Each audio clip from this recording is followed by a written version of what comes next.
Executive modern class में आपका स्वागत है।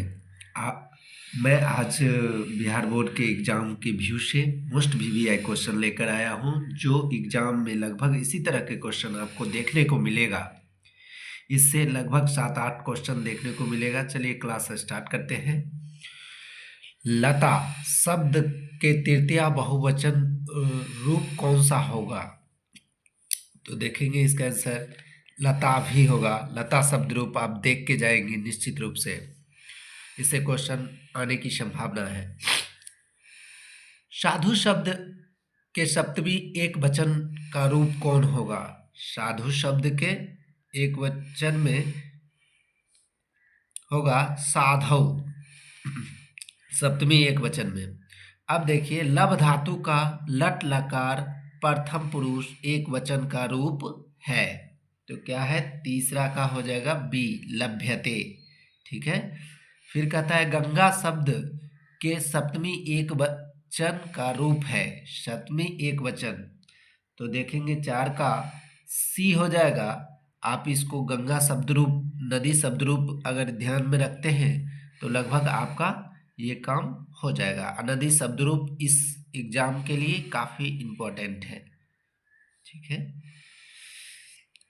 यस तस्मीन में कौन सा विभक्ति है? तो 5वां देखेंगे, ए नंबर होगा सप्तमी। कहता है मातु किस विभक्ति का रूप है? मातु 6 का हो जाएगा बी, पंचमी। मातृ शब्द भी आप याद रखेंगे, कोशिश करेंगे उसको भी देख के जाए। तस्मीन किस शब्द रूप का है? तो तस्मीन कौन सा शब्द का है? तो बी नंबर 7 का तत्व होगा। फिर देखेंगे नदी शब्द के तृतीया एक वचन का रूप है, तो 8 का ए नंबर नधा हो जाएगा। कहता है सह पद का मूल रूप है, तो सह पद का 9 का बी हो जाएगा तत्। फिर कहता है क्री धातु के लोट लकार प्रथम पुरुष एक वचन का रूप क्या है? तो क्री धातु में क्या हो जाएगा? 10 का बी, करुतु। अस्थि किस धातु का रूप है? तो देखेंगे अस्थि जो है अस धातु का रूप है, ये भी इंपॉर्टेंट है। आप अस धातु का शब्द रूप भी देख लेंगे। जही किस धातु का रूप है? जही जो है किस धातु का रूप है? तो हन धातु का रूप है। फिर कहता है दधि शब्द का रूप किसके समान चलेगा? दधि जो है 13 नंबर मधु के समान चलेगा। कहता है वहीन का अर्थ होगा, तो वहीन का अर्थ होता है 14 का ए नंबर आग होता है। कहता है तिष्ठति में धातु क्या होगा? तो अस्था धातु होता है। आगे देखेंगे हन धातु के लट लकार प्रथम पुरुष एक बहुवचन का रूप कौन सा है? तो हन धातु में देखेंगे तो 16 नंबर का हो जाएगा डी, धनंती, हनंती। उसके बाद कहता है वाची में कौन सा विभक्ति है? वाची में कौन सा विभक्ति है? तो बी नंबर सप्तमी।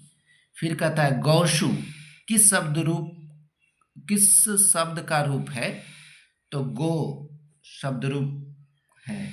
उसके बाद 19 नंबर देखेंगे राजन शब्द रूप भी आप ध्यान रखेंगे। कहता है राजन शब्द के षष्ठी बहुवचन का रूप कौन सा है? तो आप देख पाएंगे 19 का हो जाएगा राज्ञम, ये इंपॉर्टेंट है। कहता है मुनि पद में कौन सी विभक्ति है? मुनि पद में बी नंबर द्वितीया। फिर कहता है सखा किस शब्द का रूप है? तो सखी शब्द रूप का है। कहता है नदी शब्द रूप जो है सप्तमी एक वचन में क्या होगा? ये बहुत इंपॉर्टेंट है, हो जाएगा 22 का ए नधान। नदी शब्द रूप याद रखेंगे, देखकर ही जाएंगे। कहता है विभूयत पद में मूल धातु कौन है विभूयत पद में? तो 23 का सी नंबर भू धातु है। फिर कहता है डैश भोजनम कीर्तम, वाक्य के रिक्त स्थान में कौन सा पद होगा? तो मह्याम होगा। फिर कहता है 25 नंबर भव किस लकार का रूप है? तो भव जो है लोट लकार का ही रूप है। फिर कहता है वद किस लकार का रूप है? तो हो जाएगा बी नंबर लोट लकार। 27 नंबर कहता है दृश्य धातु के लिट लकार का रूप कौन सा होगा? तो दृक्षति सी नंबर। फिर आगे देखेंगे ज्ञा धातु के लट लकार का रूप कौन सा है? तो इसमें जो है जानती हो जाएगा। फिर 29 नंबर कहता है मोहना डैश व्याकरणम अधितवान, तो इसमें बी नंबर मासेन हो जाएगा। फिर देख पाएंगे पितरी किस विभक्ति का रूप है? तो पितरी जो है डी नंबर सप्तमी का रूप है। आज का क्लास इतना ही। आप लोग अच्छे से शब्द रूप को ध्यान में रखते हुए पढ़ेंगे। धन्यवाद।